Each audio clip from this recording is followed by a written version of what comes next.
What up, what up, what up? Sports fans all over the world. It's your boy, MacDaGiantsFan. I got my guys, the Horsemen, with me, Adam Costas, Zion Zenith, and we always got our angel watching over us, NYG Jeffy T. This is the Premium Takes Podcast. Let's go!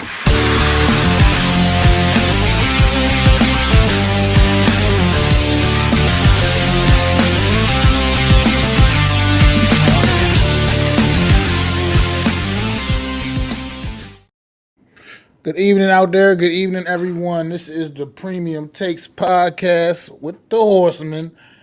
What's going on with y'all tonight, Adam? Zion? Chilling. Countdown to football season. This week is the last Sunday without football, ladies and gentlemen. As of next week, the Jets report to training camp on the 22nd. You are going to have football from now until the middle of February. So get all your summer plans in now. Get all that those plans with your girlfriends and your wives out right now, because come September 11th, you ain't going nowhere on Sunday. Yeah, I want to thank you guys for joining us on this wonderful Sunday afternoon, and being here with us on YouTube today. If you're watching live, if you're watching after the fact, thank you. We have a big show planned out for you guys today. Without further ado, thank you again, and I'm going to turn the hosting duties back over to Mac.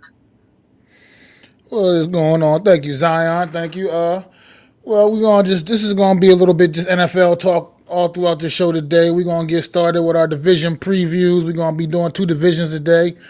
We're gonna start off right out the gate with the AFC North, man. How we see it shaping up, who we see winning that thing, who we see making the playoffs, and whatever else we want to talk about from the AFC North. So, Adam, why don't you kick it off, man? How do you see this division shaping up?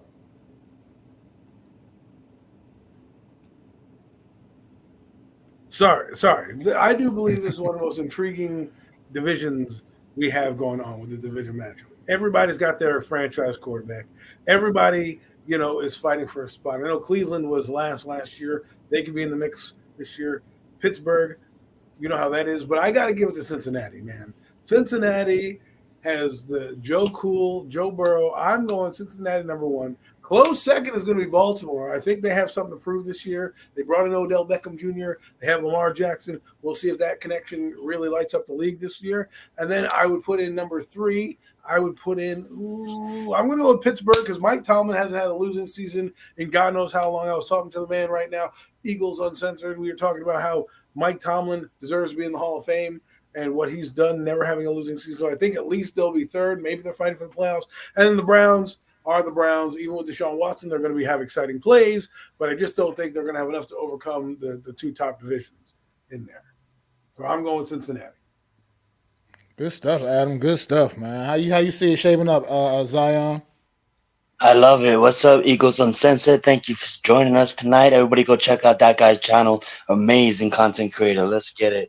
Co-founder of the Hardcore Sports Network.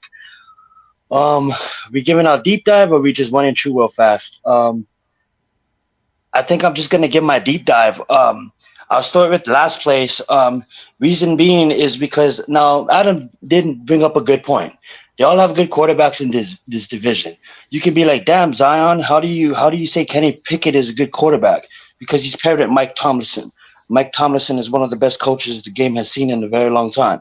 So obviously you get the point. That being said, I'm going to start off with the Steelers, but even though they have Kenny Pickett, and even though, they did pick up Roger Jones out of Georgia, they did pick up Joey Porter, the cornerback, so they did try to not even fix their defense, but try to compete with the other defenses in this damn division and even the conference of the AFC. They got TJ Watt still there. Got a good grade 1 in game, with Najee Harris. The receiving core is, is not the big names that we all used to know, but guess what? It's the Steelers. They produce receivers. That's what they do. It's a factory down there. So I'm not worried about that. They did take Darnell Washington. That's a sleepy tight end. And now I wanna point out, like, he is a receiving threat, but I think they're gonna utilize him mostly as like a 6th offensive lineman. So I can see him blocking more than blocking and kind of sneaking out. So we're gonna see him sneak out for a few grabs, that's a touchdown target. That's a touchdown target for them, a red zone threat. But he's still a rookie, so we have to see how that plays out. Now, I believe the Steelers are going to be a one first defensive team and try to lean heavy on the run, try to lean heavy on the defense. And Kenny Pickett in his sophomore year is just going to have to do what he do. But since it's Kenny Pickett and since they play in this damn division, I'm gonna have them finishing with at least eight or nine wins, maybe 10 wins, but I have them last place. To kind of move my point along pretty fast, I don't want to take too much time. I got the Ravens finishing third. I know people's like, damn, they grabbed Zay Flowers, they got OBJ, they grabbed Trenton Simmons, they got I want to give a shout out to them for even getting my man, I believe what's his face? Andrew Voorhees from USC.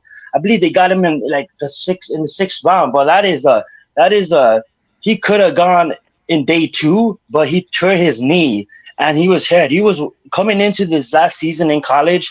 He was ranked as a high offensive lineman, but he tore up his knee and obviously he fell. But that's a good pickup for them. The Ravens are always going to bring the game on defense. The coach is outstanding. Lamar Jackson finally got ribbons, but I still have them finishing third. Check this out. But we're 10 to 12 wins. I have this top of this division being hot. I have the Browns finishing with the exact same amount of wins, so it's going to be a toss-up between the Browns and the Ravens for me. I do want to point out that, Jim Schwartz has just, now come over and be the defense coordinator from the Browns. I'm going to let Mac and Adam go into more of him. All I know is I heard his name. I don't know too much about him, but I know that he's a physical guy. He's going to bring that physical defense, what the Browns need. I do like that. They did sneaky pick, they did draft Cedric Tillman. I want to see how he pans out.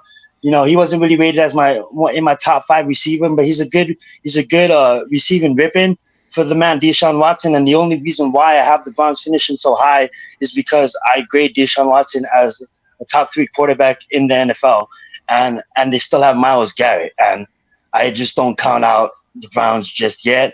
On a side note, they did grab DT Orr out of UCLA, sneaky pick, in the 4th. So quarterback, sneaky quarterback to learn from Deshaun Watson, and just it's kind of be a backup. Not really looking at him starting anytime soon in the next. Never in the next. Not never. I'm not going to say never, but it's Deshaun Watson's team. That's what I'm saying. It's a good backup, just in case anything happens. Well, quickly on that point. What you do is when you have a guy like that, you don't have to change your offense. That's why you draft a guy like that. Yeah, exactly. That's what I meant to say. I didn't want to diss the kid saying never. You know what I'm saying? Like, just in case. Yeah, thank you, Adam. Thank you for that. And then to finish off my point, I'm sorry, guys. I know I'm taking up a lot of time. I got the Bengals with the B-stash quarterback, the B-stash receivers. You know what I'm saying? They grabbed Myles Murphy. I don't know how the hell Myles Murphy fell to them out of Clemson. DJ Turner, the cornerback, they're building the defense. Now, you got to keep in mind, I believe they did lose Jesse Gates and Von Bell. That's key roles on defense last year. But guess what, bro? They're fixing it with younger players. The Bengals are the team to beat in the division. I have them finishing with 13 to 14 wins, and I'm going to pass my point over to Mac.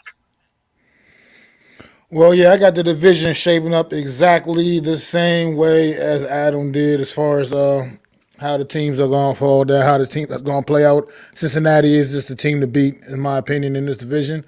We got Cincinnati, Baltimore. I think it'll be a tight race between those two teams. And then you got Pittsburgh and Cleveland, 3rd and 4th. Now, the thing about this division I find intriguing is it's a really tough division, man. It's going to be some really good football played in this division. I think I would not be shocked if maybe all four teams somehow found themselves in the playoffs, because Cleveland, I think I got pulling up the rear here, but they're still a pretty talented football team as well, as Adam, Zion both mentioned. I mean, Deshaun Watson being there at quarterback, that's with another year under his belt there, get a full season, a more normal season. So I think we'll see a better version of Deshaun Watson, getting that connection with Amari Cooper out there, and the tight end. What's the tight end's name again? I forgot. But that kid keeps getting better and better also out there as well. And I mean, obviously we know what the run game is like in Cleveland. I mean, Nick Chubb is a bad man. So I think even though I got them picking up the rear here, I can still see them finishing with a winning record and potentially still even possibly making the postseason here. I think think we'll see. I think we'll see a very competitive division, but I still think Cincinnati, until proven otherwise, is definitely going to be the team to beat here, man. Baltimore will make it a tight race, but speaking of which, what do you guys expect? I want to throw a question out about the Steelers now. What do you guys expect to see from Kenny Pickett this season, as now going in this season, going into training camp as the man, as the starting quarterback for the Pittsburgh Steelers? I mean, he had that job for a good chunk of the season last year anyway, but this year now going in to the start from the beginning, and just the coach we know Mike Tomlin is, and the success he's had over the course of his career as the Pittsburgh Steelers coach. Do you think he'll be able to get this young man coached up and ready to compete in this tough division? I Yes. think if you don't mind if I go first so fast, Adam. Yeah, the short answer is yes, and I'll let Adam make his point right after this. I truly believe, because you said Mike Tomlinson, because like I said, I think Mike Tomlinson is definitely a top three coach in the league right now. Been for a very long time outside of Bill Belichick and obviously the guy over in Kansas City, Andy Reid. Um, I think he knows how to deal with young quarterbacks. This is a guy that inherited obviously a young quarterback in Ben, and look what he did with Ben. A lot of the times, because yeah, it's Ben, but also it's a pairing. It comes down to the coach. It's a partnership. You know what I'm saying? And I think when you have a running back like Najee Harris with dynamic threat, he can catch the passes out of the backfield. But also, he's a dynamic in the running game. You have young receivers with a factory there that is just known for breathing receivers.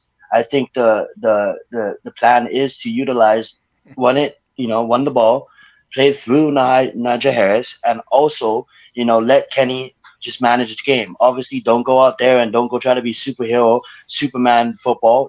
Just go out there, look for the open reads. If it's not there, you throw it to a guy like Najee Harris. You throw it to I'm forgetting the starting Pat forget his last name. I'm sorry. The starting tight end that they have, and then when you pick up Pat another Fryermuth. sneaky rip, and thank you. Firemouth, you throw it to him, and then you also throw it to Washington in the end zone. It's called targets to throw the ball, so it's not that hard to mess up. Now, the thing that concerns me is, obviously their offensive line, but it doesn't concern me as much because of the fact that they have these tight ends that can semi block. But then again, this is still is that's a amazing 5-star organization, but they play in the AFC. That's their downfall. They play in the AFC, and that's their downfall. I'll turn it over to Adam. Well, to answer Mac's question, yes, I believe Kenny Pickett will grow because he was put in the perfect situation. He had a guy that has scouted him for the last 2 or 3 years. Remember, Pittsburgh, the college, shares a facility with Pittsburgh Steelers. Okay, so they know the ins and outs of this guy. They know what works with him. They definitely are going to build something there. Do I think he's going to grow astronomically? I don't know, but you're definitely probably going to see some growth in him. How much growth? That'll depend on what we see out there, because it's interesting. If you look at some of these young players, they're hitting their stride in year 3, right? Look at Trevor Lawrence. He got Doug Peterson. He's already ascending up the ranks. You got Jalen Hurts already ascending up the ranks in his 3rd year. Justin Herbert, right? This guy played not even half a season. He showed that he can move the football. I just think it's going to grow this year. I think Tomlin's going to put him in the right spots, and he may not have a breakout campaign like, oh my God, he's going to be a top passer, but I think he'll get the foundation to become good, and then you'll start to see Kenny Pickett's name up there as we go throughout his career.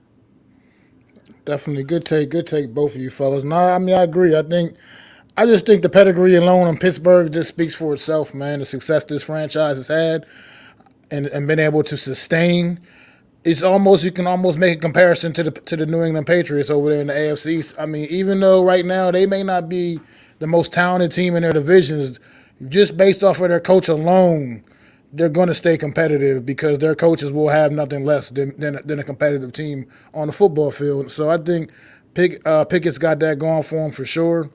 I also think he's also got the fact that he's not a lot of pressure on him right now. There's not going to be that pressure. Nobody really expects him to go out there and necessarily light the league up or even win this tough division out there. No, it's not really going to be an expected thing. Makes it a little bit easier when you don't have that extra added pressure on for anybody. I think you're going to go out for had it, people think he's going to go out there and swing for the fences. So I think he'll just continue to grow, and I think we will see a potential star in the making. Like Adam said, not necessarily saying he's going to go out there and explode on the scene this year necessarily, but you will see a really good progression from this young man, and I think that it's going to be fun to watch for Kenny Pickett out there. Like I said, it's going to be a fun division of football to watch this year. Very competitive. You can make a case it's probably the toughest division in football. Yep. I mean, so it is Question what it is. Do you think any team doesn't win any less than 8 games, right? So do you see the entire division winning at least 8 games? I do. I think the division is that damn good. Last year, and then the Browns were like, what, 7-10 or something like that? Yeah, something around there. They weren't that far below 500. But another the AFC North question, fellas. How about let's go to their division rival, the Baltimore Ravens, making a little splash, bringing in excuse me, bringing in OBJ, a wide receiver. What do you think that does for Lamar Jackson? Think it helps open up the Baltimore Ravens passing game. Now he's got another extra big weapon to spread the ball around to. Him, OBJ, Mark Andrews. I mean, you can still throw Rashad Bateman in there. It could be a dangerous combination in the air. And then as well, we know what their backfield is looking like. So what do you think the addition of OBJ does for the Baltimore Ravens offense? Well, I'd like to say real fast too, not to rewind it, but I love what you said about he doesn't have pressure, right? There's Joe Burrow, there's Lamar Jackson, there's Deshaun Watson in the division. But also what I wanted to point out real fast, and I'll let Adam answer the question, is it's gonna be fun to see Mike Tomlinson develop a mobile quarterback. Like Big Ben was a beast, but he wasn't a mobile quarterback. He could move, he could get the first down, he could move. But now that he has a mobile quarterback, I would love to see the evolution of Mike Tomlinson's coaching, where he can now take a mobile quarterback and develop him. And I'm sorry for interfering with the question. I'll let you answer it first, Adam. Well, the Baltimore Ravens, we always have this thought process that if we get, Daniel Jones weapons, he's going to explode. Well, let's be honest. Lamar Jackson hasn't had a talent of OBJ he played with for a while. Remember, he made Hollywood Brown look great, and he's not the receiver that OBJ is. So the fact that they got Zay Flowers, the fact that they have Odell Beckham Jr. and Mark Andrews, if this kid can just be healthy, we might see a renaissance from Lamar Jackson. He could be in the MVP race with this type of talent on his team. Okay, remember, he just got the contract. He's coming off the injury. This is their guy. Okay, they're shoring up the offensive line. They were a fumble away from going to the AFC Championship game, as they lost to the Bengals with that 98-yard fumble return. Right. So if that's Lamar Jackson's probably a touchdown, or we're probably talking about the Ravens. Now, what intrigues me is if they come together, what will OBJ do? Because if OBJ is completely healthy, this is going to change, because we've never seen a guy have a guy with this caliber of legs, right? Have a receiver this good. I don't remember it on anybody's team. Guys like this have receivers this dynamic on their team when they're a running quarterback. So I'm excited to see how this duo can get together. And my question, I guess, to you guys, after Zion answers, is do you think this is going to be a top duo in the league that we see in there every week saying, hey, they lead in touchdowns, yards, and catches, like they, how they put that stat up every week? Oh, this quarterback combination. Do you think we're going to see the OBJ Lamar Jackson combination be in the top 10, top 5 when it's all said and done? All right. That was a great point, Adam. I like that. To answer Mac's question first, I love this addition of OBJ. Reason being is not to echo what Adam said, but yes, it's the first time that Lamar Jackson actually has a true number one. Yes, he's up there in age, but guess what? Fully healthy, OBJ is a threat on that side of football. Even though if he's not catching balls, guess what, guys? He's a distraction. When you bring in someone like Zay Flowers, and you have a team like Baltimore that can get first downs with their running back, they scheme the running backs open to get first downs. They don't have the stud running back. The good coaching what gets them first downs in the running game. All right, the running back committee. That's going to open up is that's going to open up. Holy cow! You don't only have the running backs. You don't only have Lamar Jackson's legs, but now you have a dynamic threat. That the last time we seen him, guess what? He's catching touchdowns in the Super Bowl. So that being said, yes, this is great for the Baltimore Ravens organization and great for Lamar Jackson. Will OBJ live up to the hype? We'll see. Now, will OBJ become a weekly fantasy producer? I think so, but it's a long season, and I do like some other combinations a little bit better. So, yet I do believe that OBJ is a great pickup for Baltimore, and Zay Flowers and the whole receiving core with Andrews that they got going on now. I do, I do still don't have him in my top three or top four. So, to answer Adam's question, for me, he might be a fantasy producer early on, but I do see some other combinations around the league that is going to be a little bit better. Well, look, I think the addition of OBJ, honestly, what it does for Baltimore is just let them get back to what they've always kind of prided themselves on doing the best, and that's running the damn football down your throat. And I think you're just gonna get you got those weapons on the outside now. OBJ, like I said, Rashad Bateman, you got Zay Flowers, you got Mark Andrews patrolling the middle of the field. I think that just opens up that running, helps open up those running lanes for a guy that can be a very dynamic runner in J.K. Dobbins. And we're going to get a guy that I think this could maybe even have J.K. Dobbins, if he can stay healthy, competing for a rushing title this year. Honestly, I think that's what the addition of OBJ does to this offense. I think it gets them right back to being the kind of team that they really want to be, and that's just running the ball right down your throat and then hitting you with the huge plays that they'll be able to pull off now with a dynamic receiver like OBJ. You already know the rapport that Lamar Jackson has with his big tight end Mark Andrews, who is arguably, I would say, the third best tight end in the league.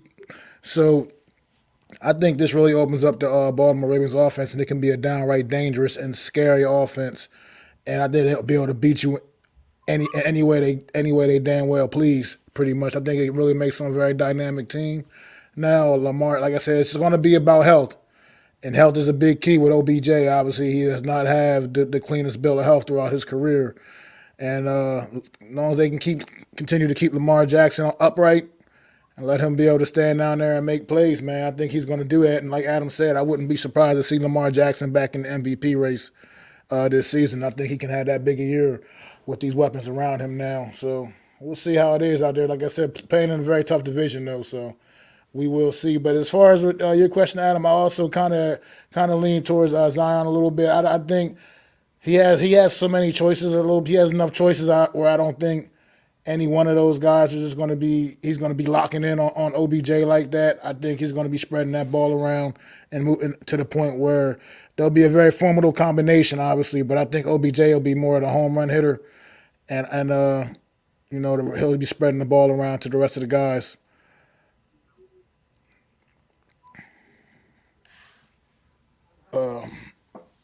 All right. But as far as in Cleveland, let's go to Cleveland now real quick. Cleveland. Guy, like I said earlier, I was speaking earlier about Deshaun Watson.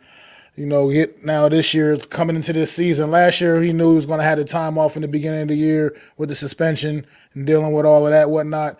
Now he gets to, it's like just back to normal, business as usual, a regular season. He gets to come into training camp, get ready for week one. What do you expect to see from Deshaun Watson in Cleveland? Do you think we see that same dynamic quarterback we saw a few years ago, or do we see like maybe a little bit regression in his game? I think Deshaun Watson with this Cleveland team he has, and yeah, people can call me crazy, but I think I think Cedric Tillman is gonna look good because of Deshaun Watson. Now, obviously, Cedric Tillman is gonna look good because of Cedric Tillman, but I just think that this new generation hasn't witnessed Deshaun Watson's yet. I mean, like, I know, like, a lot of the times we say, like, yeah, we watched Deshaun Watson. No, like, did you really turn on the TV and watch all of Houston's games? Like, for the people who had Deshaun Watson in fantasy and was calling Deshaun Watson the Michael Jordan of the sport of fantasy at the time, maybe have watched all of Houston's games. But I'm not saying you can't talk on Deshaun Watson if you haven't. But what I'm trying to say is I truly believe that this new generation is going to witness Deshaun Watson, And what I mean by that is I think that's going to elevate the whole damn organization down to the people, the janitors and the people picking up the mail and everybody matters. You know what I'm saying? It's going to elevate everybody down to the valet porkers if they have any. Like, I honestly think that to answer your question, I know I'm dragging this on, but I really am a fan of this kid because he took a team of Houston that really I could count maybe 5 players, if any, that they had around him, and he was able to take that team to the playoffs. This is a well more built organization at this time, and they have way more talented players on this organization than they did when what he did with Houston. So yes, he's back fully with the year of the offseason, and the NFL, watch out. That's all I'm going to say on that. Go ahead, Adam. I agree. Sean Watson, I think, is going to bounce back. I mean, I'm looking at this guy's numbers, and he came in 2017 and played 3-3, and you're like, oh yeah, he had 19 touchdowns though. You're like, wow. The next year he comes in, throws 4,000 yards, and goes gangbusters all over the place. The following year he gets a little bit banged up, but he still has close to 4,000 yards and 26 touchdowns. And then in Houston, here's the coup de grace for me. His team went 4-12, yet he still had 4,800 yards and 33 touchdowns. People laugh and poo-poo. Like that's you can just do that with anybody. Like Zion said, how many guys can you name on that team that are that good? And then you can tell me Brandon Cooks, but is he really an echelon guy, or is he just a guy that gets you 1,000 yards consistent, right? Then last year, well, obviously he didn't play in 2021, but last year he only played in 6 games. And I think, and remember, he didn't practice for mad weeks, Like he practiced in August, and then they didn't let him practice till like late October, and they didn't get into a game till like late November, December. So I think with a year under his belt, knowing the system, getting those games under his belt, I think you're going to see the Deshaun Watson you saw in Houston, and I think he's going to light up the league. And I think we're going to realize why the Cleveland Browns gave him all that money. We may not agree with it, but look, when this guy was in, he was the most dynamic player on that Houston team. He damn near carried them every game, even when they went 4-12. It wasn't his fault they lost. The defense was bad. He has a better defense now in a better division, right? And yes, he did have a rocky start, but guess what? He came back off of all that, controversy that he had. He had to come back and play that. He had to come back in a new city with little practice time with anybody. And now he has a full year and a full offseason, and all those problems are now behind him, right? They're not talking about that anymore. He's not bringing it up. He hasn't gotten in trouble since. So if he can stay out of trouble and he can keep his head going, we're going to see Deshaun Watson right back where he is in the top 5 in quarterbacks this season. Good stuff, fellas. I think, personally, I just think that the only reason we even had to even ask a question like this is because he's kind of fallen victim to what I like to call the flavor of the month complex. You know what I mean? You got all these great young quarterbacks, the evolution of the Justin Herberts and the Joe Burrows and the Jalen Hurts. And I mean, guys kind of actually maybe forgot a little bit about how good Deshaun Watson actually is. It's because you haven't seen as much of it the last couple of years due to his legal issues, the suspensions and whatnot. So I think you're gonna see remember who Deshaun Watson was. He's gonna come out there firing on all cylinders. I think, like I said, he's got a couple of good weapons around him to work with out there in Cleveland. He's pretty good, pretty well coached football team. And I think you're going to see that version of Deshaun Watson, like you said, Adam, the same guy we saw in Houston.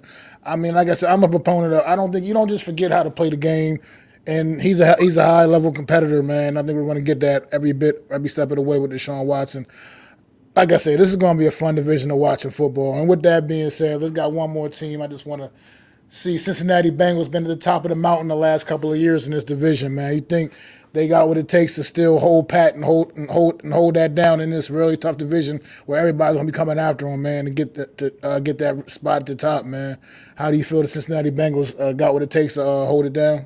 One name, Joe Burrow.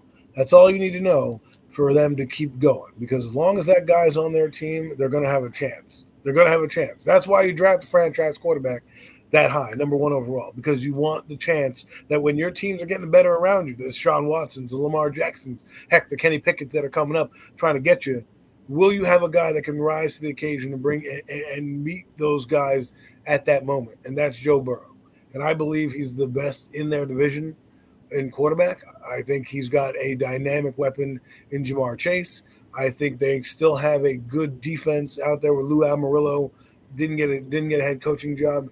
They're going to still be a formidable defense. And last year they lost by 3 points to Kansas City in the AFC Championship game, and many people thought they wouldn't even get back to the playoffs. So this team, I think, is poised. This is going to be the AFC North, but the AFC in general is going to be a fun to watch. It's going to be absolutely fun to watch. They're going to get guys from all over, but watch Joe Burrow, man.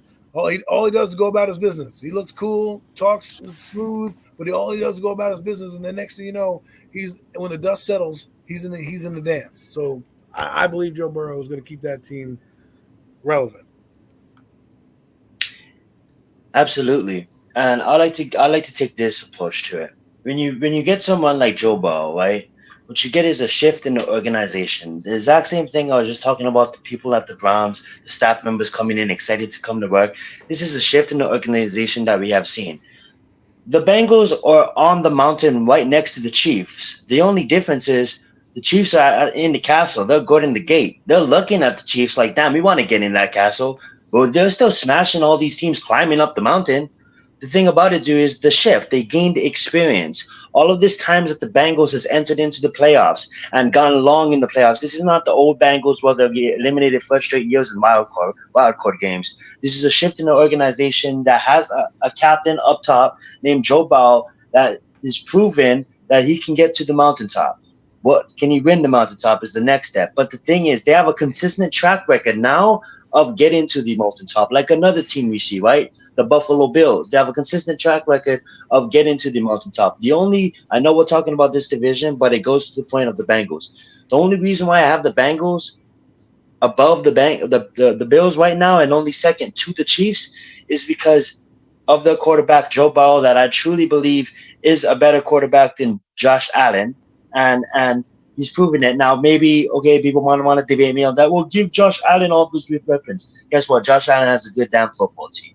But that being said, until there's only a team that I have ahead of them right now is the Chiefs, and there's only a team I have behind them, and that's the Jets. So right now, the Bengals are competitors right now in the AFC Championships for me. I have them versus the Chiefs right now in my rankings. Go right ahead, man. Well, yeah, I mean, I agree with everything you guys are talking about right now, man. Everything y'all throwing out, I'm buying it, man. Joe Burrow, he's absolutely the real deal. But it's not even, just take it even a little step further. Joe Burrow, Joe Mixon, Tyler Boyd, T. Higgins, and Lamar Chase. I mean, come on, that is just a scary combination of weapons right there, man. I mean, you're talking about two number one receivers. Tyler Boyd, who is their number three, would be at least a legitimate number two on every team, almost every other team in this damn league. I mean, this is just a complete they're very complete offense right now. And the Cincinnati Bengals, their offensive line gets a little bit better, continues to get a little better for Joe Burrow. He could also be very much in the MVP race this year. I think this division is going to come down tight between them and Baltimore. But I think right now, man, Cincinnati they're battle tested. They Super Bowl a couple of years ago. They deep into the playoffs again last year. This team is absolutely battle tested, and they ready to rock with the big dogs, man. And I think, like Zion said, they're ready.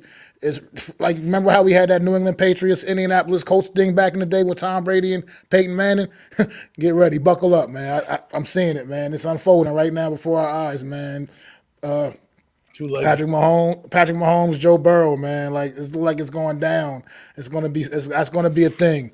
That's gonna be a thing for a little while now, and I'm excited as a football fan. Wow. So I think Cincinnati Bengals, man, I think they definitely got what it takes, man. They, like I said, absolutely battle tested, ready to hold it down. And with that, real quick, before we wrap this up, real quick, guys, go around. Let me know who is representing the AFC North in the playoffs in the AFC playoffs. Cincinnati Bengals. That's Yeah, it. I'm gonna have to go with the Bengals. Until proven otherwise, until they get knocked off the mountaintop, I'm going with them.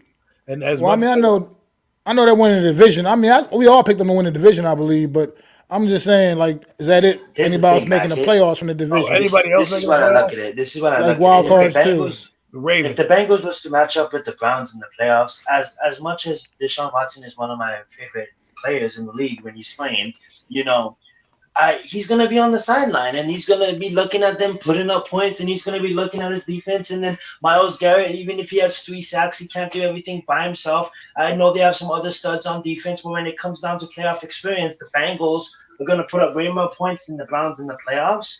And that's just how I truly feel. As much as I love Deshaun Watson and he might have a miracle game and can sneak the victory, the Bengals have so much ways to score. You know what I'm saying? And it's so hard to stop them. So in the wild card game, if the Bengals even are in the wild card game and they face some teams like the Browns, it's going to be hard. If they face a team like the Ravens, that's going to be a great matchup. But then it can come down to playoff experience. And yeah, you can see Ravens have playoff experience. Ravens have a great defense. But then again, it comes down to what the Bengals has built. They have built the culture change of they know how to take care of their players late into seasons. I'm not saying that the Ravens don't. I'm not saying that the Browns don't and the Steelers don't. Obviously, fluke injuries can happen. But with playoff experience, I'm taking the Bengals over the Ravens in the playoffs. The Browns are the Steelers. And that's just my I think two teams. I think at least two teams from the AFC North make the playoffs. I can't. I could also see three, but it's like you look at across the AFC. There's going to be a lot of teams fighting for those 3 wild card spots, and I think in the AFC North you're going to have a tough division. And to answer Mac's question, I think the Ravens are going to get in because I do think Lamar Jackson is going to have a bounce back year. And if I'm thinking that he's going to be playing at that MVP level, they've got to get in. Whether or not they win 13 games, I don't think so. 11, yes. Does that get them in the playoffs? Does that get them in the wild card? Maybe. But maybe they have the same matchup like they did with the Bengals this year in that wild card matchup, and maybe it's a different outcome with Lamar Jackson. Who knows? But for right now, the king of the castle is the Bengals, and until I see otherwise right now, that's who I'm going with. That's going to be representing them, and then I would go a close second as the Ravens because I just don't think Pickett and the Browns are right there yet. I think they'll be good. I think Pickett and the Steelers will fight for a wild card. Will they get in? I don't think so, but I think you'll still see the maturation of Kenny Pickett towards the end of the year. Well, I do also have Cincinnati Bengals winning the division, and I think Baltimore definitely gets in as a wild card, I think Pittsburgh will get in and get a wild card spot. Pittsburgh just is that team, man. Mike Tomlin just finds a way to keep this team relevant and keep this team's head enough above the water, man. I think he finds a way once again to get this team into the wild card in the AFC playoffs, man. But good stuff, fellas, on the AFC North division, man. Great stuff right there, fellas. And we're going to move it along. And we're going to break up the monotony a little bit. Still in the NFL, though. Why, oh, why do running backs seem to have no value in today's NFL, man? Let's talk about it, Horsemen, man. Whoever wants to start, take the floor. Well, Mac, this is a good question that I see this trend happening in the NFL that teams devalue the running back position because they're starting to find more guys in the later rounds to pay, right? But I'm looking at it like when I grew up, I had Emmitt Smith, I had Barry Sanders, I had Adrian James, Damian Thompson, Curtis Martin, Jerome Bettis. The list goes on and on for great running backs across the league. And it used to be if you had a great running back, the Cowboys built a great running back, a receiver, a tight end, and a quarterback. That's what they built, right? They were a Northeast team. They went downfield, did a lot of play action. Now, because of the college game, you're starting to have to see the running backs kind of change the way they are built, right? Travis Etienne, I look at that guy, okay? That's going to be your running back coming out of college more and more, a guy that can catch and run. See, the problem right now is the running back that we know, give the guy 25 carries a game, the Marshawn Lynch's of the world, that's slowly dying out. This gadget guy where you can, the Alvin Kamara, so to speak, that's the new age of running back.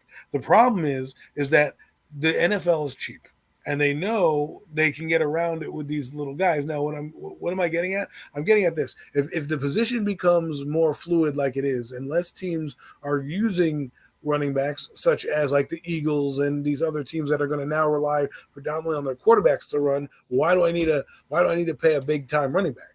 Well, me and Mac look at it like this: why not have a big time running back? That adds an extra element to your offense. It adds an extra element to the defense. They now have to compensate when the team goes out and plays the New York Giants. Who do you think they're keying on first? They're keying on Saquon Barkley. Barkley is the guy. We are not letting 26 wreck the game. We'll worry about number 8 and we'll work on his running if that has to be, but we are not letting Saquon Barkley go. If Daniel Jones has 100 yards, that's fine. But if Saquon Barkley has 102 touchdowns, the game is over for us, right? So that's what Barkley can do for you. And I do believe the running back is only being devalued because of the media and how they're looking at the position more so than the actual game. Because if you look at the teams that are winning the Super Bowl, they have a strong run game. They are using a featured back, whether it's throughout the playoffs or, in a game, right? And they're doing it. The Eagles were the best run team in football last year, right? And the Kansas City Chiefs, they had their run game click at the right time with Dominic Pacheco coming in, okay? And then you look across the league, running backs matter. And I think we keep forgetting about that because we haven't seen the bell cow backs do it. And I think the media has really ruined the position, in my opinion, because I think a back is very valuable. A good back is like having an extra weapon that nobody thinks about. Think about the teams back in the day when you see, right? The Cowboys relied on Emmitt Smith. Michael Irvin could have no catches, but if Emmitt Smith wouldn't run for 200 yards, that team was winning that game. Agree. Absolutely agree. I love it. Was that Adam? Did you cut off? All right. No. Yeah. I mean, all right, there he is. The last thing I'll say before I go, I paused there for a minute. I thought you were jumping in, but last thing I'll say is a guy like Zeke Elliott, right? Look what he did to Dak Prescott's career. If they don't have Zeke Elliott on that 2016 Cowboy team, they're not winning the games they are.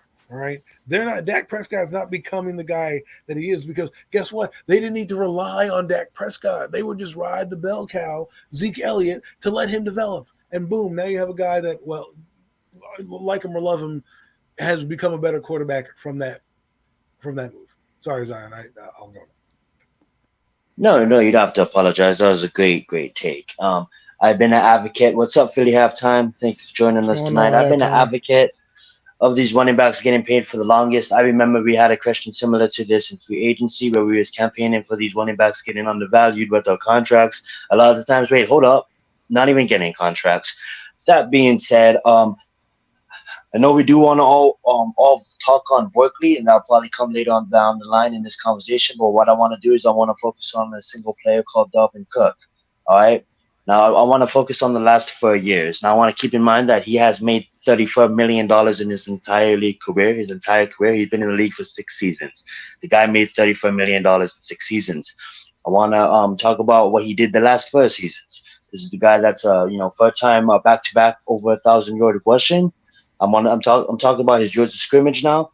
1654 in 14 games, 1918 in 14 games, 1383 in 13 games, and 1468 in 17 games, and that's 43 touchdowns over the last 4 years. All right. Now, when you look on the other side, and I wanted to go and pull names from around the league on other teams and what they're paying these other other players on roster, but what I did was I kept it in house. In the last 4 years, Kirk Cousins has made $129 million. Would you guys believe that Dalvin Cook has helped out in the process of Kirk Cousins succeeding? I would say so. We have Daniil Hunter getting paid $53 million. We have Harrison Smith's contract is just off the walls. We have them even paying, Brandon O'Neal, the white gourd this year. They this year, $92 million goes to this guy. That's $18 million a year, all right? Hold up, guys. I'm not dissing Brandon O'Neal, but when I look at Brandon O'Neal, he's ranking in the 16th or the 20th best white gourd in the league. He's not in the top 10. Guess what? The Vikings ran out of money, right? They can't pay Dalvin Cook because $92 million, $18 million per year went to Brandon O'Neal. Now they can contract that. But now let's go look at the roster. Go look how it's structured. A lot of the times it's Kirk Cousins and then defense. Jefferson's contract hasn't came up yet. They just traded for T.J. Hawkinson. Yeah, they ate $500,000 last year, but guess what? $9 million this year. So it's T.J. Hawkinson, $9 million. They got Kirk Cousins making a fortune, and then they have the defense. Last time I checked, their defense can't win them playoff games. Last time I checked, Dalvin Cook was a key piece on the reason why these receivers was getting open. I'm talking before they had Jefferson. Dalvin Cook was a reason why Kirk Cousins was able to somewhat succeed here in the Vikings organizations, right?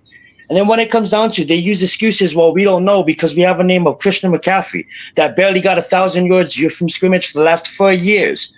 Yes, you guys heard me correct. For the last 4 years, Christian McCaffrey has barely got over 1,000 yards from scrimmage combined. He's averaging 700 to 900. People pay Christian McCaffrey and they want to deem him like he's making so much money. That's $16 million a year. They want to plague him and look back at this other running backs and be like, look, Christian McCaffrey's making 16, and that's what the NFL are doing. If you guys want to get deep dive and you want to thumbtack it on the CIA blackboard, that's what's happening. They're looking at Christian McCaffrey's contract and be like, look, Christian McCaffrey got hurt and he's not the same guy. Guess what, guys? Every other position gets hurt. Wide receivers get hurt. They're still making dough. Cornerbacks get hurt. They're still making dough. So, yes, I'm an advocate for this running backs. Pay Dalvin Cook. Pay all these running backs that deserve their money. Go right ahead, Mac. Well, here's the thing about running backs and not getting paid. Like, these guys, they get hurt because they get paid to make contact pretty much every single goddamn play. They get the ball, they pretty much have to slam their bodies into deep, big-ass defensive linemen, big-ass linebackers. This is what they do for a living. They're putting their bodies on line. And I'm not saying everybody else isn't as well, but to just lessen the value of these guys and act like, oh, they get hurt, they only last a few years, their shelf life is... No, the shelf life of maybe average guys is that short, but most of the great running backs that we've seen over the years in this league, they have long, decent careers. It's not like they just go out in 5 years. Not the great ones. The great ones don't just go out in 5 years. So that's why they're the great ones. You got to pay money. Even good backs. Okay, like Kamara was a good back, right? He's not like he's not a Hall of Famer, but he's having a decent run, right? Can we agree? I mean, but you got to let these guys. Yeah. You got to see the thing about this is these guys are just.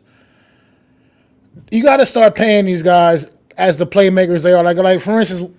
As Giant fans, we all Saquon Barkley think Saquon Barkley is not a run-of-the-mill running back, no matter how much any of y'all want to people try to keep making that argument like he's just some average, regular guy that can just be replaced with ease.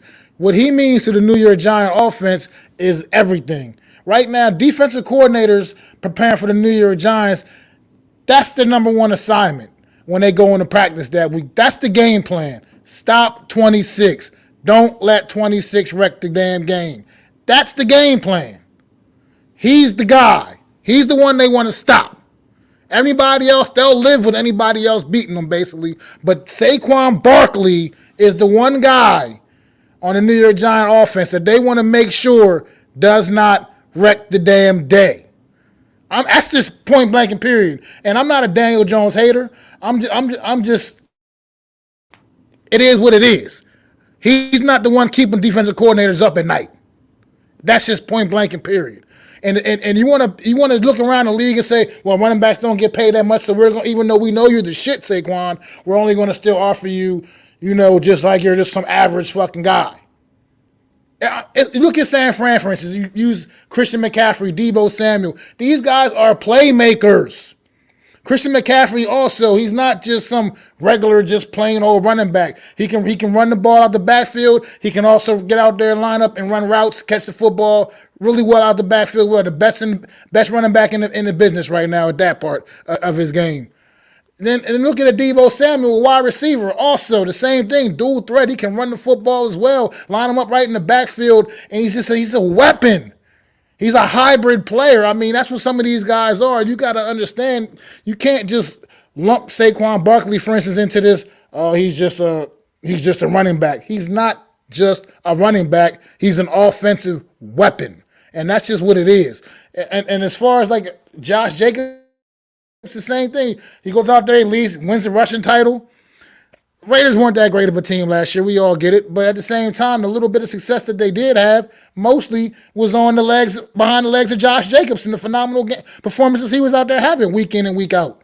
But yet, all they can do, the best they can do for him is slap the franchise tag on him because That's what winning the Russian title gets you, I guess. You get the franchise tag. Give me a break, man. The running backs, they're just as important as any other part of teams, and you just can't tell because nobody seems to want to pay them anymore at all. And I don't know how we've gotten into this mentality of running backs are just cheap. We'll just go. You can't just hope and get an Isaiah Pacheco every year. They don't just grow on trees, not as much as you want to think they do. You don't just get 6, 7 round picks coming out and just lighting the league up every single year. I mean, always some couple surprise guys here and there, but it also depends on situations too. Like I was telling Adam when we were talking, Isaiah Pacheco went in there and took Clyde Edwards-Hilaire's spot last year in Kansas City. He would not have taken Saquon Barkley's spot. He wouldn't have taken the Josh Jacobs spot. You know what I mean? Players of that caliber, running backs of that caliber. So yeah. You got to go out there and you got to pay these guys what they deserve, man, and what they truly earn. You're sitting there paying every other wide receivers, quarterbacks. They can make all this money, but running backs, we got to be cheap with the running backs. Give me a break, man. Give me a break.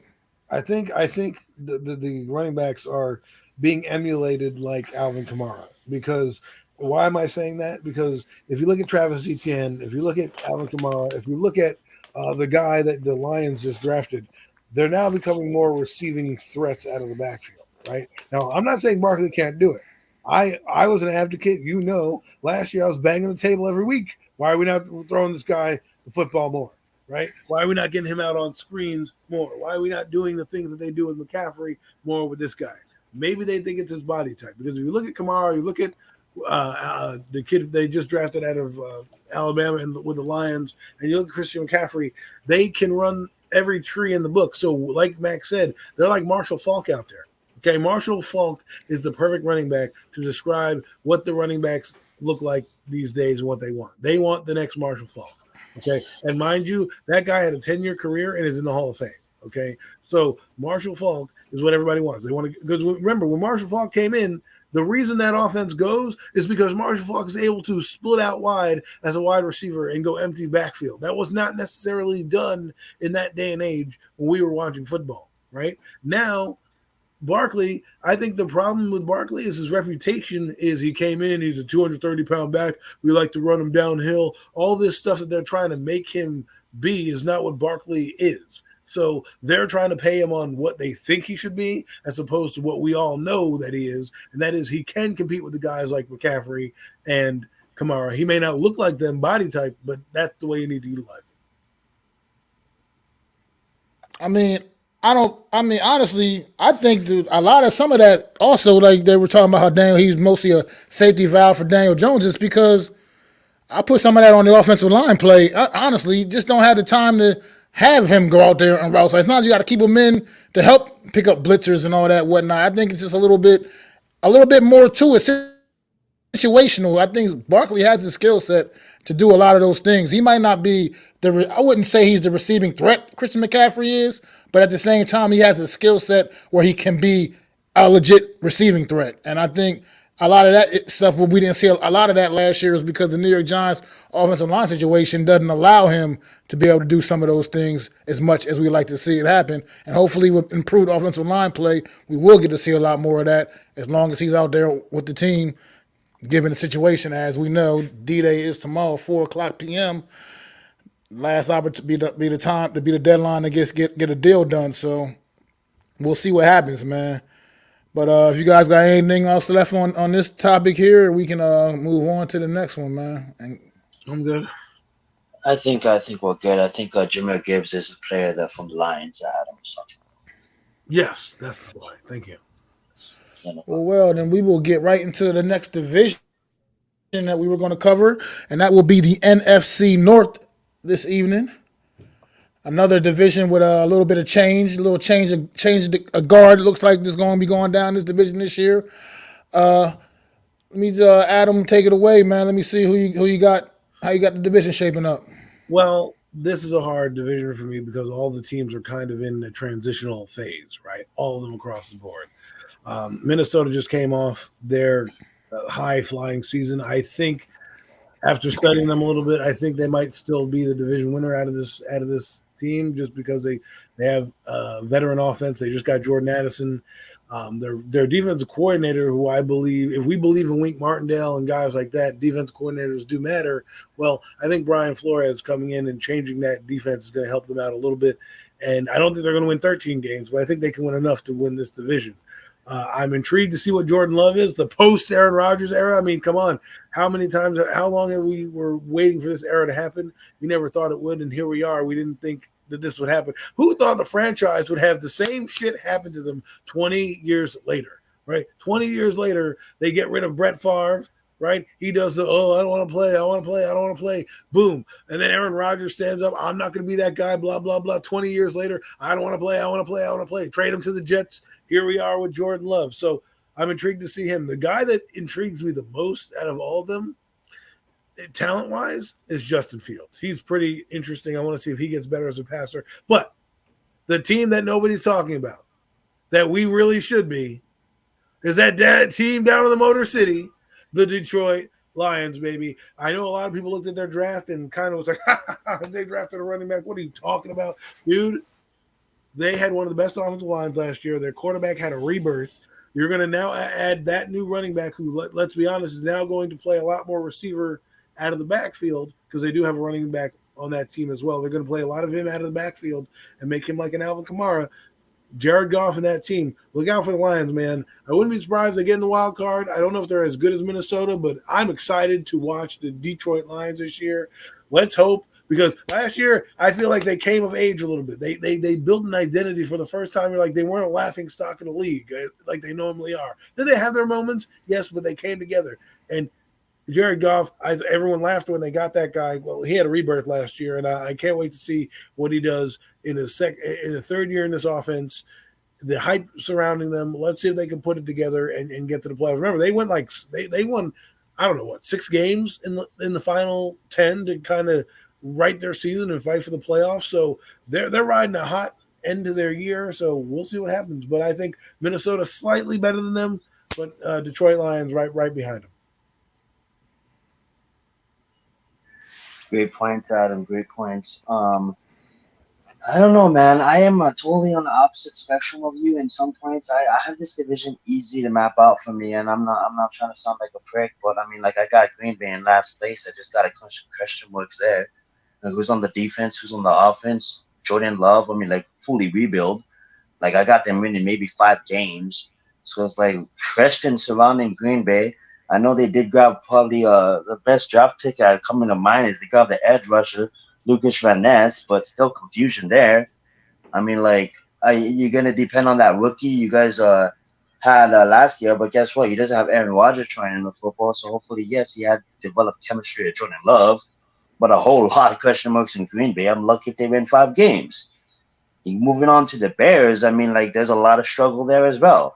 The only reason why I have the Bears ranked above Green Bay is because they bring in someone like Tremaine Edmonds on defense. They bring in a threat like DJ Moore on offense, and their quarterback name is Justin Fields. If Justin Fields has a better team, Justin Fields is a top 15 quarterback, if not top 12. But now that Justin Fields, and to take that with a grain of salt, I'm not saying right now, but I'm saying he could be. But Justin Fields has shown success, dynamic playmaker ability on the Bears. They did draft Denell White, so that's a good tackle for them, out of Tennessee, I believe. Good pickup for Justin, to block. But that being said, man, they're still the Bears, and they still have a lot of struggles on defense too. So I mean, like, they'll probably finish. I have them finishing with maybe 6 to 7 wins, But for me, the bottom feeders of this division is Green Bay and the Bears. Now, Justin Fields, the only reason why I have the Bears getting 6 to 7, maybe 8 wins is because of Justin Fields. He's going to pull a magic trick out of his hat and win them a game. So I'm confused on Green Bay, though. The Vikings, that's another struggle. Yeah, okay, you have a great offense. What are you going to do on defense? Like, yeah, you have big names on defense, but you also lost a lot of veterans. And you add young key pieces to fill those veterans' roles, but you add more veterans, but they're not veterans that is – I don't know, man. Like, when it comes down to it, Justin Jefferson, Jordan Anderson, Hawkinson, like, yeah, that sounds great, but there's question marks on defense when it comes down to the Vikings. There's a lot of question marks. And, yeah, I do believe at Adam's take, Because that's a great take that he brought up, and I love the fact that he did bring that up because yeah, they did bring in a great fucking defensive coordinator, and yeah, Mortendale didn't really have a good defense, but man, I'm just looking at this team, the Detroit Lions, and I said it a year ago to one of our other fellow content creators. I said the Lions are not going to make the playoffs this year, but next year they're building a team that is just gonna ride. And I have the Lions running off. First time winning the division, the first time in 30 fucking years. Last time they won a division was 1993, people. Yes, you heard that correct. Guess what? They have a top O line in football. All right. They grab someone like Jameer Gibbs. Everybody wants to laugh. Yo, who's Green Bay's defensive line? What did the Bears have on the defensive line? Who's the Vikings defensive line? Yeah, no, Vikings have good middle linebackers, but what does the Vikings have on defensive line? Yeah. Okay, guess what? You know also why they grabbed Jameer Gibbs? He was second out of the guy that everybody wanted. You know what I'm saying? The Tennessee guy, because his ability, like we've just talked about in that prior conversation, the ability to catch balls. Guess who they also bring in free agency? Oh yeah, just one of the best safeties in the league, C.J. Gordon-Johnson. Oh, guess what? Who they pair that with to? Oh, they just draft Brian Branch. Oh snap! Oh wait, they sneakily draft Jack Campbell. Now I know I'm depending on defensive guys that I just mentioned, like Zach Campbell and Brian Branch, to play a key role. But guess what, guys? They still have Amar St. Brown, that's becoming a household name. They still have a lot of other threats on the receivers, and with an offensive line, Jared Goff, I would not be surprised. Call me crazy, but I would not be surprised if Jared Goff finishes as like a 13th ranked quarterback, somewhat sneaking into the top 10 this year. Call me crazy, but the Lions are winning this division easily. To me, the only thing that they can fail is the curse of being the Lions. It's a Lions division. I'm sorry, but go right ahead, man. Well, as far as the way I got the division shaping up at Zion, I got exactly what you do. I mean, I got Detroit. I got Detroit winning this division this year. Followed very closely by Minnesota, and then I think Chicago edges out Green Bay, and Green Bay does pull up the rear. I'm just not a believer in the Jordan Love thing. From it's been a small sample size, but it hasn't been a very good sample size, even though it's been a small one. I just not impressed with what I've seen from this kid. I don't think even with going into training camp with the job, I'm just not. I'm not buying. I got to see it to believe it. I'm not a believer in what this kid can do and get done. I think they reached with the pick when they drafted him, and I think they're gonna end up regretting that decision. Honestly, all it really did was kind of piss off the franchise quarterback they already had in place, and Aaron Rodgers, as you see where we are today. But as far as what's going on, Mitch, as far as the Bears, I think the Bears are actually a team they're still not quite there yet, but I think they are definitely trending in the right direction, man. They're heading in the right direction, on their way, to being a really competitive football team in this division. But I still don't think they're quite there. I think Justin Fields, obviously we know how the dynamic is with his legs. He's got a weapon out there, another weapon out there in DJ Moore. The kid they already had, and the one they got, and also the one Chase Claypool. I can't remember that other kid's name out there. The other wide receiver they got, Darnell Mooney. Yeah, Darnell Mooney. But yeah, between him, I think that's actually a fairly formidable receiving core right there for Justin Fields to work with. And as long as Cole Kmet can keep developing into a competent tight end in this league, I think Chicago is definitely trending up, but still, like I said, not quite there yet. Tremaine Edmonds, also, like you said, also was a great pickup for their defense. I'm got to see how that line can hold up because Justin Fields was getting harassed all year last year, man, running for his life. So they got to get that line figured out. As New York Giants fans, we know all about that, what that can do for a young quarterback. So definitely got to tighten that up. But I think Minnesota, man, they're still going to be up there. They're going to be pesky, man. They're going to be competing for that division title. But I think they take that step back, man, fall a little back to the Detroit Lions. I think the Detroit Lions, just that offensive talent, the explosion that their offense is going to have, it's going to be fascinating. There's going to be a high-powered offense. It's going to be one of the best offenses in the league as long as long as their key pieces stay healthy. Like Zion touched on, Ross St. Brown is becoming a household name, becoming a top guy at his position. He's being held in high regard right now at the receiver position. And this is a guy that was, a third or fourth round draft pick a couple of years ago. So nobody necessarily expected and saw this coming, even though I kind of did. Just throwing that out there. You can go back and check the film. I kind of did mention that a couple of years ago when he was I coming love out. that. I He was love it. Let's get it. one of my top guys at the position coming out in his draft class. But that's neither here nor there. He is definitely stepped up to the plate. And then the other kid was Jamison Garrett. Is that what his name is? The other wide receiver they have that they drafted last year that was injured most of the season a year ago. Williams. Jamison Williams. Oh yeah. Yeah, Williams. Yeah. He's gonna be out for the gambling thing. I forgot about that. What's going on, G Nation? Big Lou. Thanks for stopping in, man. But also, and then also the addition of David Montgomery to that backfield, man. David Montgomery gets an opportunity to now run in an offense that is pretty wide open, and them running lanes for that kid is going to they're going to make a difference, man. So that's going to he'll have some probably good running lanes. He runs hard. We know how David Montgomery. He's definitely a north-south runner.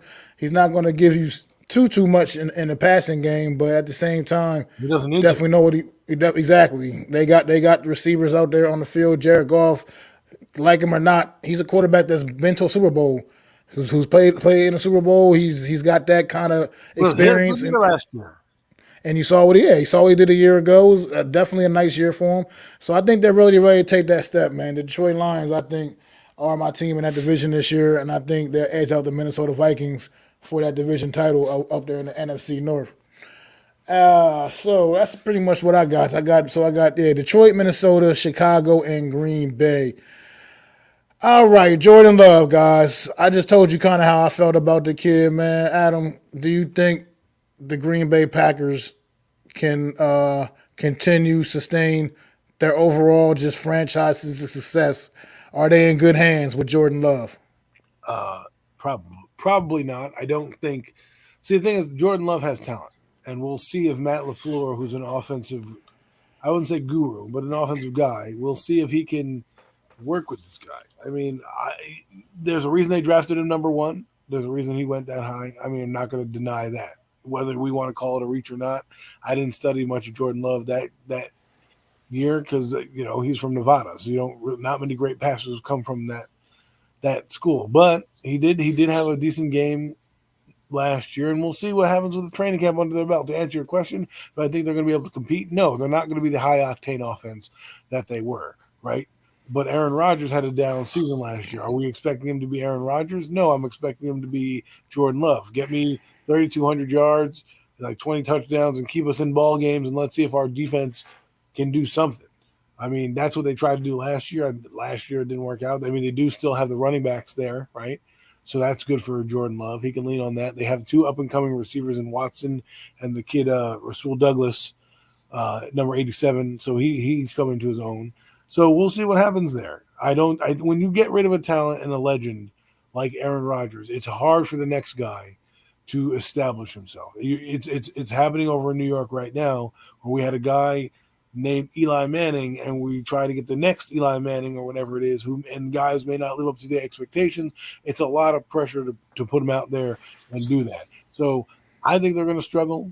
I don't think they're like in Minnesota's territory, where I don't think, like Minnesota, even though they lost some players, they won 13 games last year. Let's be honest, right? So them falling back to the pack is not going to be that bad. They still have their starting quarterback, but Jordan Love, I don't think we're going to be talking about him in the Pro Bowl next year. Let's just put it that way.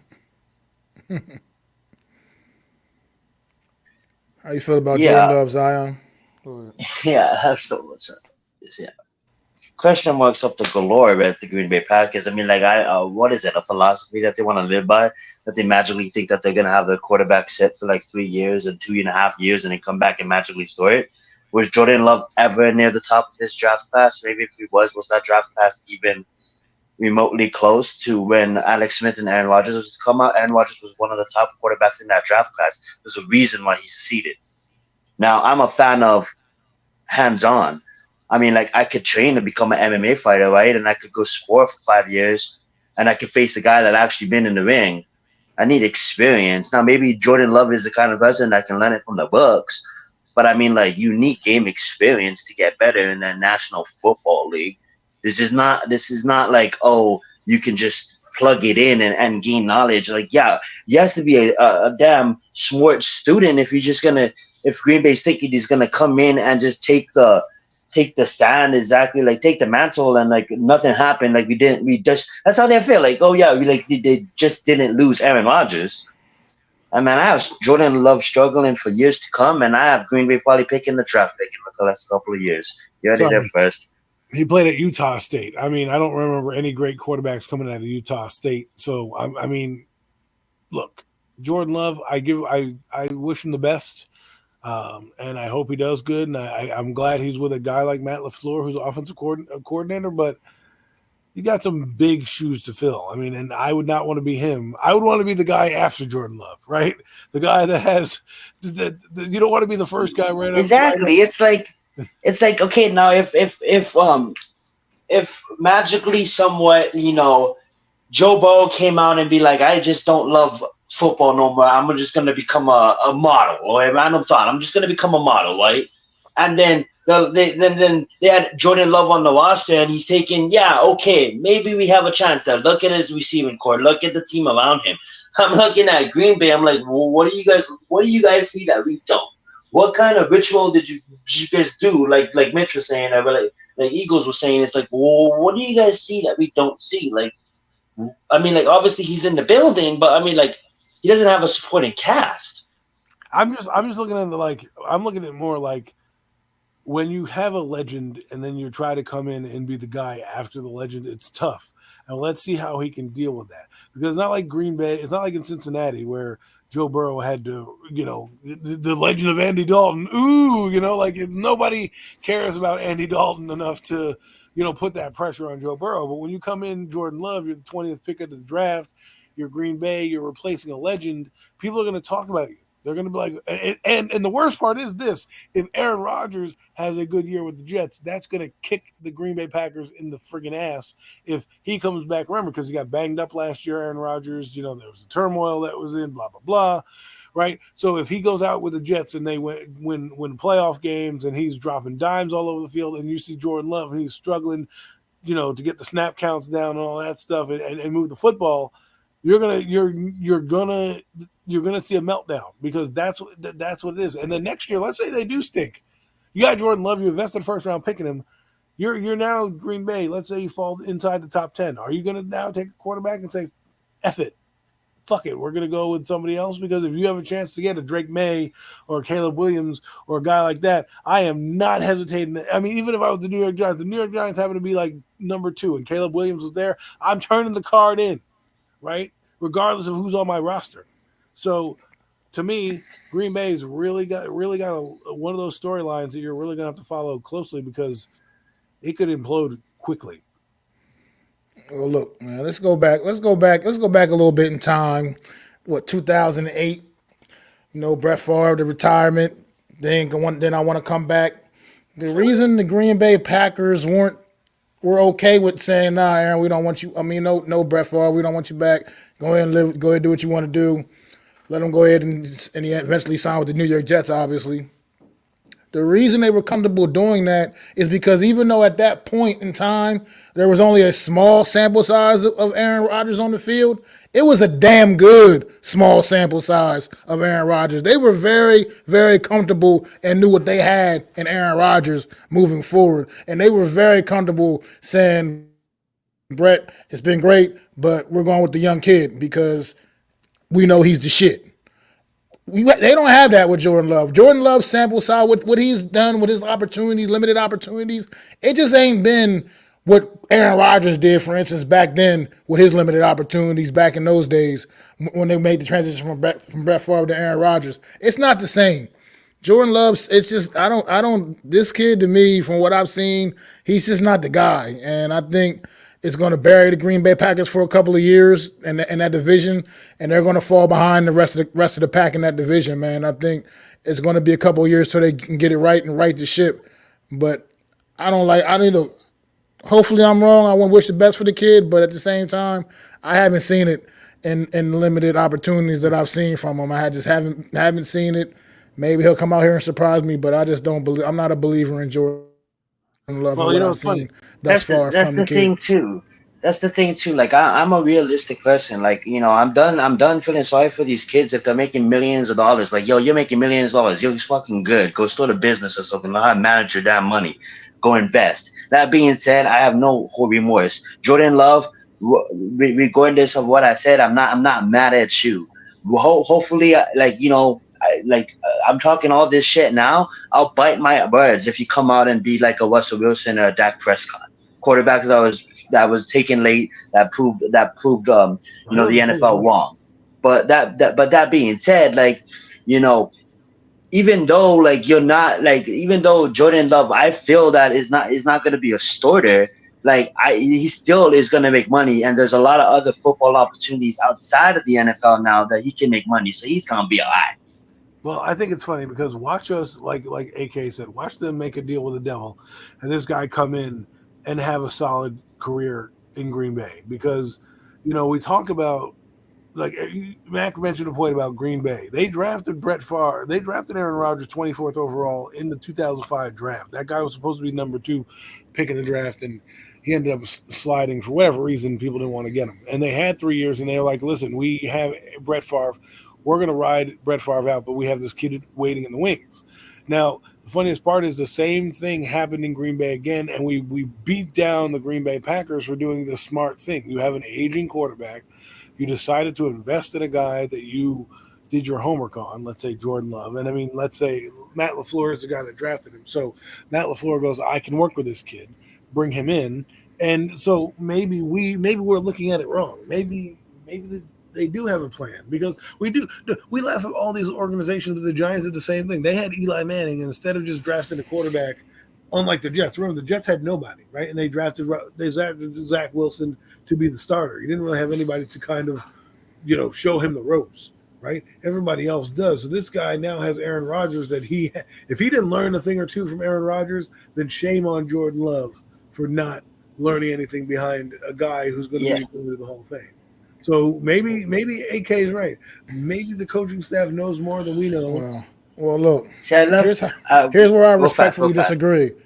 Yeah, Go I'll let ahead, you go man. first, and I'll disagree after. Oh, okay. This is why this is how I disagree with this. Okay, I apologize to everyone who ever served in the military or is active military personnel.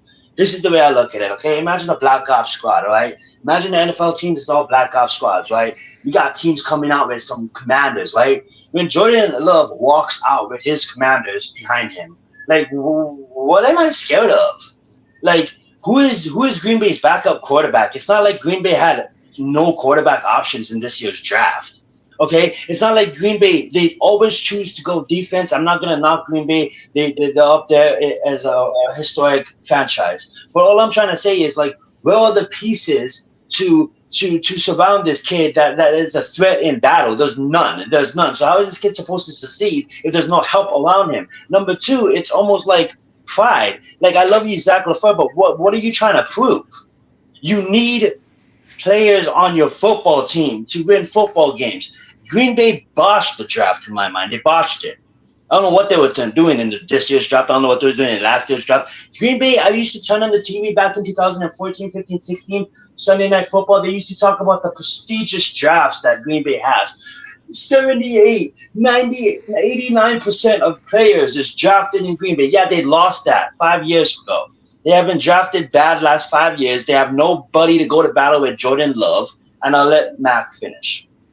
Well, here's why I respectfully disagree with what you guys have been saying a little bit. Honestly, it's because when Brett Favre did the retirement thing, Then he tried to pull it back and say, "Oh no, I don't want to retire." And he thought they were just going to welcome him back to Green Bay, open arms, give you your job back. No, brother, you gave us that out. We wanted to move on to the young kid, and he gave them that out. You know what I mean? The difference with Jordan Love is Aaron Rodgers more or less put the squeeze on the franchise in general. He basically became a disgruntled quarterback, didn't want to be part of the team anymore, truly. So they probably pretty much cut their losses. I don't think they just went and said, okay, we're comfortable with Jordan Love. If Aaron Rodgers really wanted to still be there, he'd still then I think the Green Bay Packers who would not even be still thinking about a Jordan Love. This situation to me is it's just a little bit different. I don't think this transition is the same. I think Green Bay almost was forced into this a little bit more, and we'll see what happens, man. Like I said, good luck to the kid, but I'm just not a believer in what I've seen thus far. And it's been a small sample size. I get it, and he's never truly prepared as the guy. So we'll see. That could also be a difference in how a guy gets prepared and get ready. So we'll see. I mean, I But wish we Green could go Bay, back. obviously has a history with quarterbacks, as we know. But we'll see. We'll see I if wish he we can could be go the back next to great quarterback. in 2007. YouTube wasn't as big, but I wish I could go back and be a fly on the wall in Green Bay to see what conversations they were having about their quarterback situation then, and then about their quarterback situation now. Because it's funny. I'm thinking about it, and everyone's like, "Well, Jordan Love, Jordan Love. Maybe Jordan Love maybe is not the right guy, but they did the right thing by having insurance." Right, we all talk about having a guy in here, right?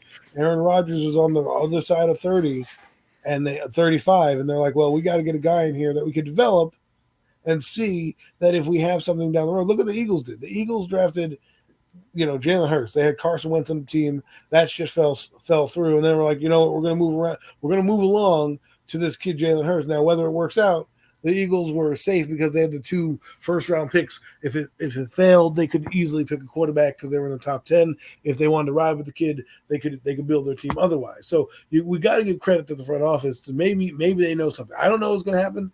For me, I don't give absolutely no credit to the front office because first off, when they had Aaron Rodgers on the roster, he was not even 30 when they drafted Jordan Love. Number 2, why can't you guys go be like San Francisco? Why don't you guys go be a damn building of a football team, have a damn roster, and any quarterback can go at the helm? Obviously, San Francisco got eliminated because of the quarterback.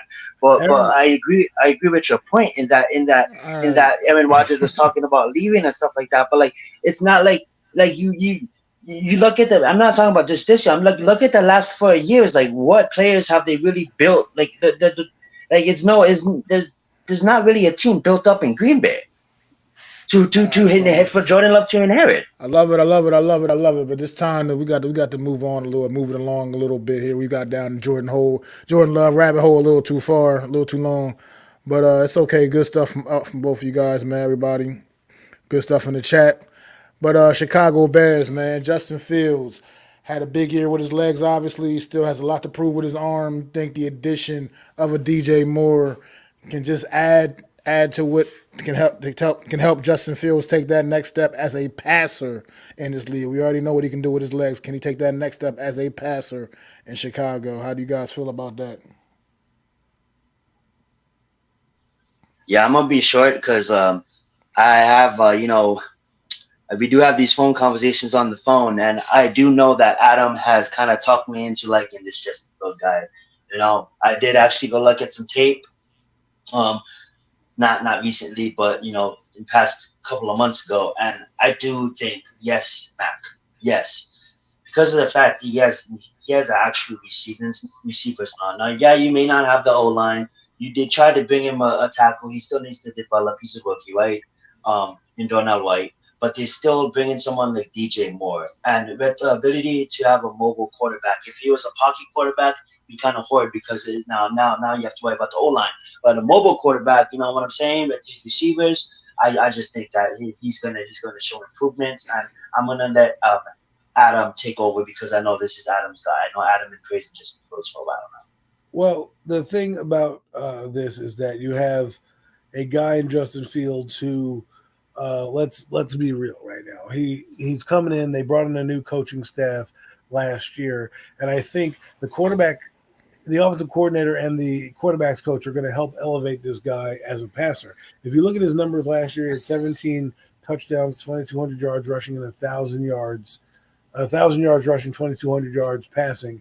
Like I said to people, if you put Justin Fields in the Giants offense, do I think he would have done it just as good as DJ? Yes, I do. That's how much talent this kid has. Now, with that being said, I like his offensive coordinator because he comes from Green Bay. So he knows how to develop a quarterback like that. I like his quarterback coach because he comes from Minnesota, a guy like Kirk Cousins, where they can develop the passing game. Remember, Justin Fields was not a bad passer in college. I think he'll take that next step. What you want to see is more. You want to see probably 800 yards rushing and now maybe 3,000 yards passing, especially with a guy like DJ Moore on your team, Darnell Mooney, and of course Jamar Chase on there. And like you said, Cole Kmet. I really do think Justin Fields might be a breakout star next year for the Chicago Bears now that he has a decent coaching staff around him. Second, like we say to every quarterback that has gone through transition, second year in the system, let's see him do it. I think he's going to. I think they're setting him up for success in Chicago. Totally agree. Totally agree. I mean, adding on another weapon for the kid, I think that can only help improve things. That offensive line was bad. It was so bad last year that there's no way it can be worse, right? I would like to hope there's no way it can be worse. It's got to get better by hook or by crook. So as long as they can keep him upright a little bit longer, and let him actually have time to look downfield, he can get that clock, get that clock in his head a little bit and understand, man. Offensive line still not going to be good.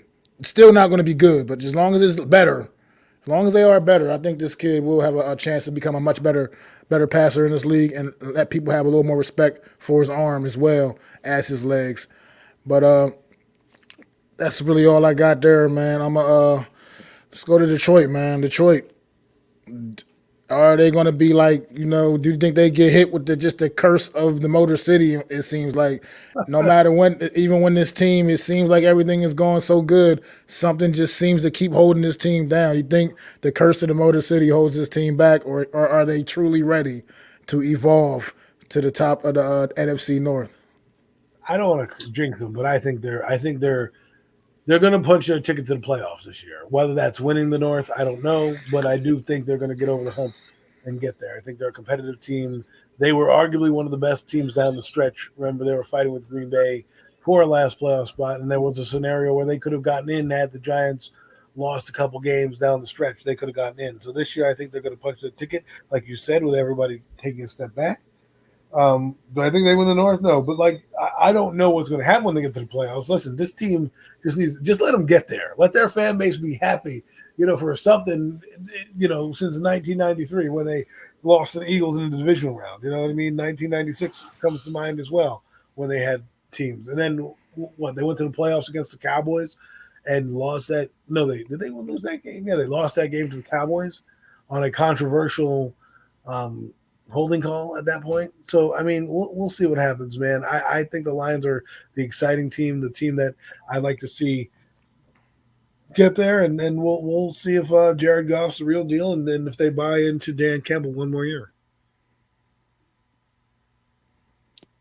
Yeah, I think the Lions are definitely a playoff team. I think they're going to play physical football. I'm having some communication issues right now, but I just think that they're going to play physical football. They're going to be a tough-nosed football team, and that's the reason why I do have them winning their division, but also getting into the playoffs. And it's just mainly because they playing not mainly because, but they're building a team the right way. They build the offensive lineup. They're building their team up. They're getting a bridge quarterback that might become their main quarterback. Let's see how he does, right? So that being said, they are fully pledged, ready to go to make a ride in the playoffs. If they played in the AFC, it'll be a different story. But they play in the NFC, and that's going to help them out a lot. And they're going to be a tough NFC out for any team. Any team that plays the Lions, the man, a physical team. They may not have all these household names, but they have some, and they're going to be physical football teams, and teams are not going to want to line up and play the Lions on Sundays. Good stuff. Good stuff. I agree. I think the Detroit Lions. I think the talent this time is going to prevail. I think this is a very talented, football team, especially on the offensive side of football. I think they're just going to be very explosive. They're just going to be a tough out for anybody. They'll be able to put up points, score with anybody. I think this team will be averaging anywhere from around, I'd say, 26 to 28 points a game this season. I think that's how explosive this offense is going to be. And you're going to need to be able to score 30 points to beat the Detroit Lions this year. And I think they're ready barring health. Obviously, health is a big key.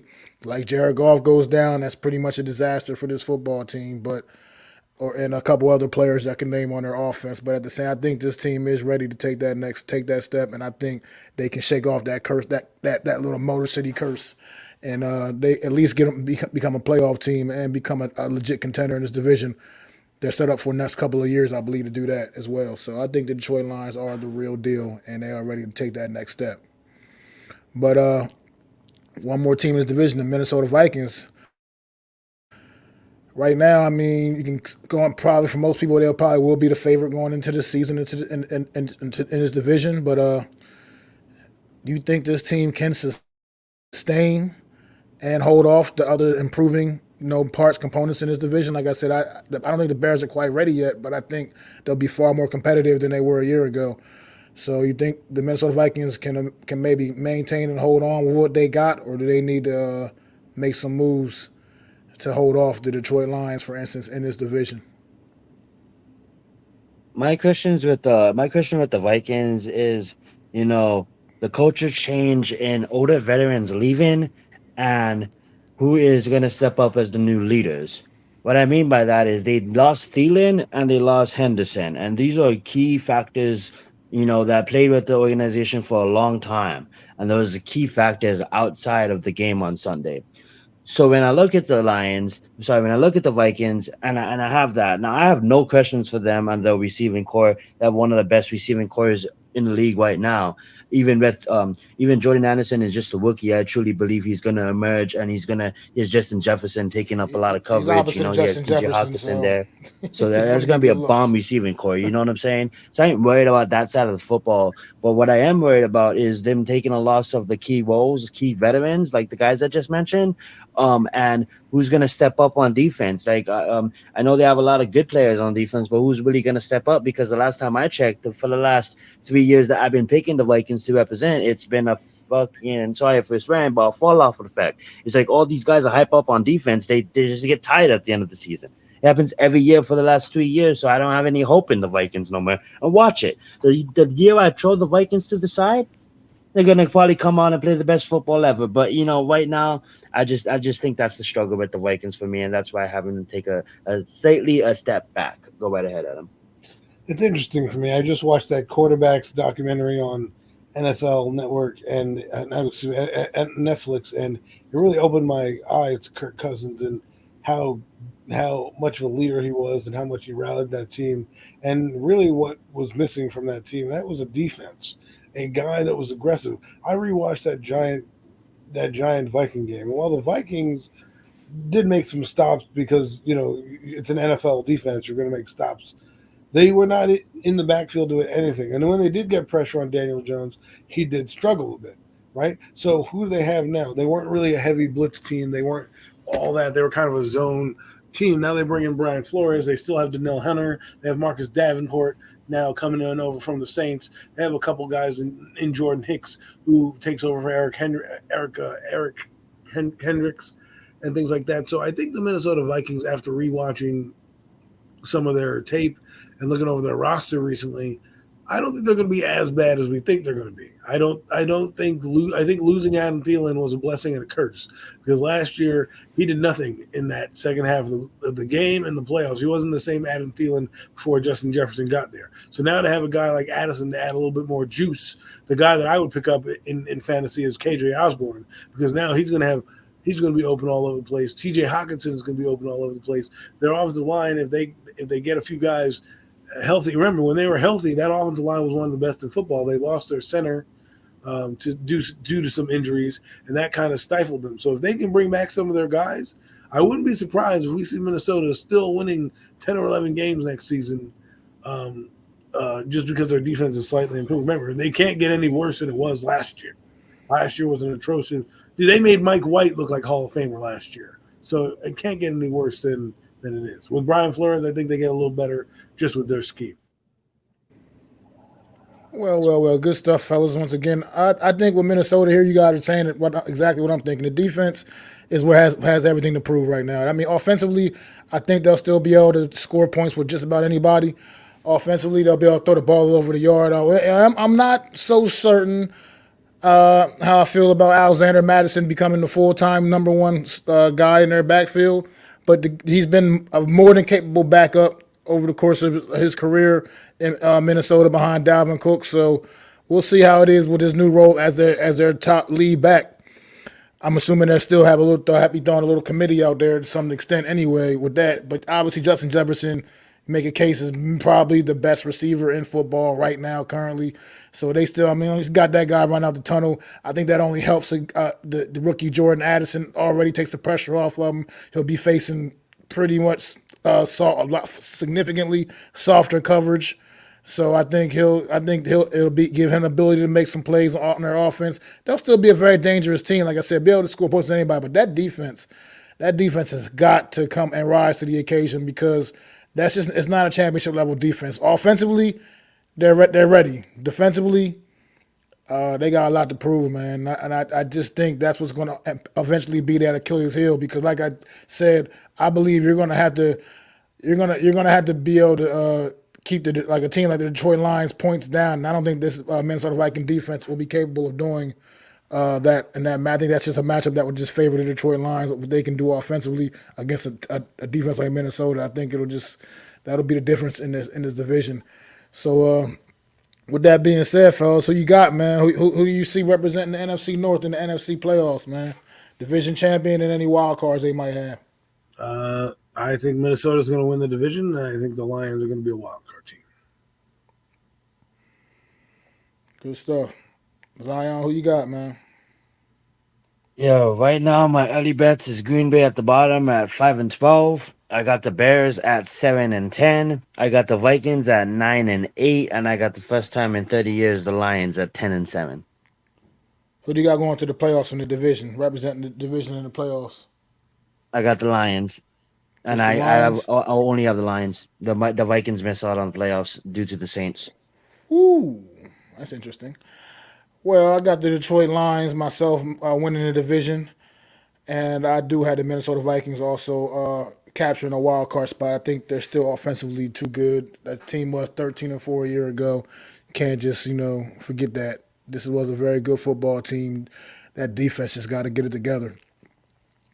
And you named it right there. That's why I'm sorry to interrupt, but Christians, why they won't make the defense, why they won't make the playoffs is defense and one in game late in the season. Teams like obviously, yeah, you can have the best receivers on your team, but last time I checked, the Vikings have a decent offensive line, but not the best offensive line, and you got to be able to run the football and play defense. That's right. And with that being said, man, that's going to basically get ready to do it for us here. The Horsemen, talking NFC South, AFC South. Talking NFC South, AFC South next week. Moving this along, man. We gotta get pushing, man. So we'll be NFC South, AFC South next week, and a couple other topics we'll be throwing in there. Before we get up out of here, just want to do a quick shout out. Tom Coughlin, man. It's the early part of the process, but he is a finalist for the Hall of Fame this year. As of right now, but it's still some big cuts to go. So we'll see along the way if he can maybe get that birth into immortality in Canton, Ohio. And congratulations to DeAndre Hopkins, signed a 2-year, $26 million deal with the Tennessee Titans today. Congratulations to him as well, man. So you guys got any final thoughts before we get out of here, close out? Yeah, just have one final thought real quick, and then I'll let Adam go on his final thought. I do wanna just clear a few things up. I do have the Lions finishing at 9-8, guys. My thought process behind this is they're gonna be in every game, but their defense is just gonna give up, later on in games. Who knows? I could be wrong.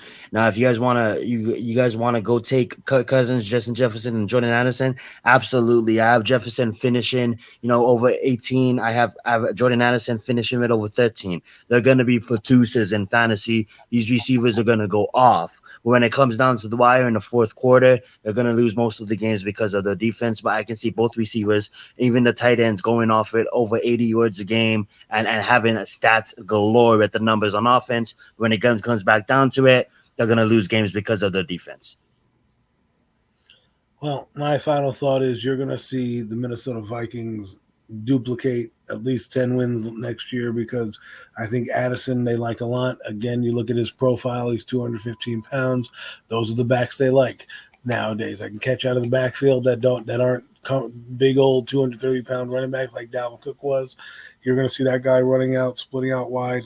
I think the offense does good. And I'm telling you, coaching matters. If we think Miami Dolphins are going to be a playoff team, it's because Vic Fangio is there, right? If we think Minnesota is going to still improve, it's because Brian Flores, whose specialty is defense, and he came from that. He came from defense with the Patriots. He went on to have decent defense in Miami. He went on to be a defensive assistant with Pittsburgh last year, and now he comes over to the NFC where he gets to reestablish himself as a defensive coordinator. I think that it's going to improve enough where that team is going to do just enough on defense to keep themselves in games. And who knows? Kirk Cousins, he has a wall in his house waiting for a Lombardi. Could this be the year that he gets hot and they sneak in and he gets his Lombardi? I don't know, but stay tuned because it's going to be a fun year. Well, all right. Thank you guys, everybody, for coming out, man. Another edition of the Premium Takes Podcast. AK, you've been great in the chat. Appreciate you, brother, for holding it down in the chat, man. And we want to be back next Sunday breaking down the AFC South, NFC South, and a couple other topics we'll have in between, man. So we'll see y'all next Sunday. This has been another edition of the Premium Takes Podcast. It's your boy MacDaGiantsFan here with my fellow horseman Adam Costas, Zion Zenith, and of course our guy NYG Jeffy T 85, man. This has been another edition of the Premium Takes Podcast, man. Pass!